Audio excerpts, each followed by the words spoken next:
is all about the random nature of radioactive decay, and in particular the idea of half-life. So radioactive nuclei that are particularly unstable will decay quickly, and the proportion of radioactive nuclei in the sample will decrease rapidly as once they decay, they stop being radioactive and become more stable. So half-life is the time for half of the radioactive nuclei to decay, or alternatively for the activity of the sample to half. So, starts off, a student modelled radioactive decay by rolling some dice in a tray, and you might have done this practical. Dice, back in year 9, dice that landed on the number 6 were removed from the tray. The removed dice represent nuclei that have decayed.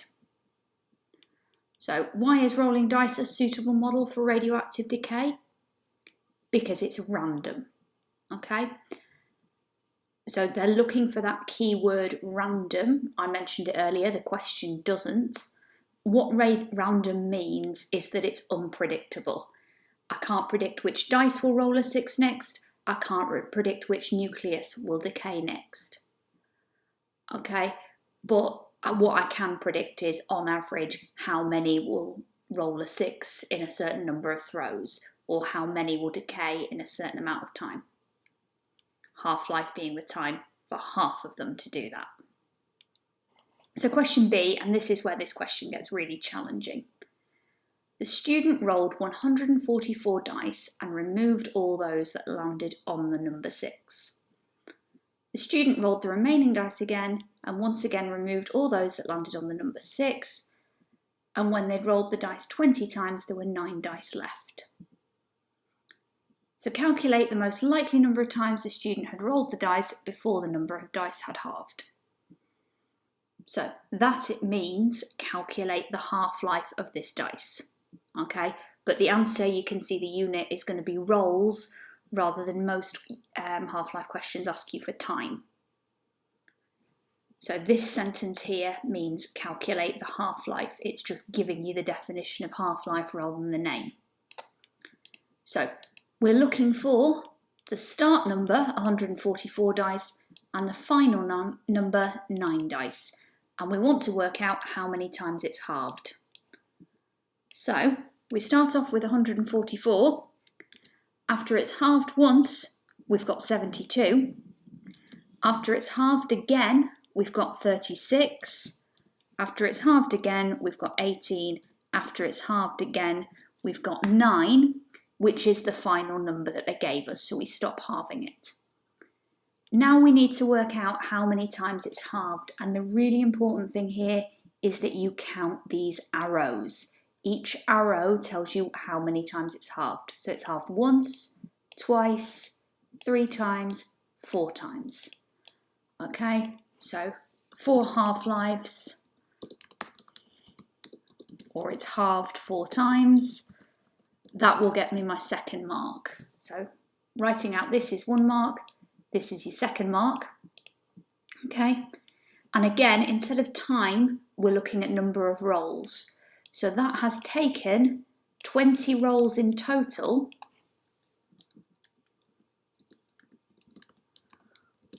to halve 4 times.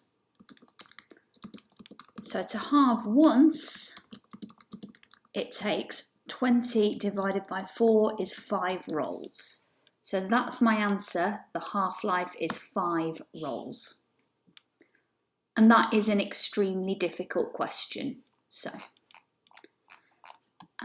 then we go on to part C. The number of times the dice have to be rolled to half the original number of dice in the tray represents the half-life. Already told, that would have been helpful to read if you were stuck on the previous question. We've already tested that concept. The image below shows an 8-sided dice and a 6-sided dice. The student now used 8-sided dice to model radioactive decay. Dice that landed on the number 6 were again removed from the tray. So what we're thinking here is the 8-sided dice is less likely to land on a 6 than the 6-sided dice.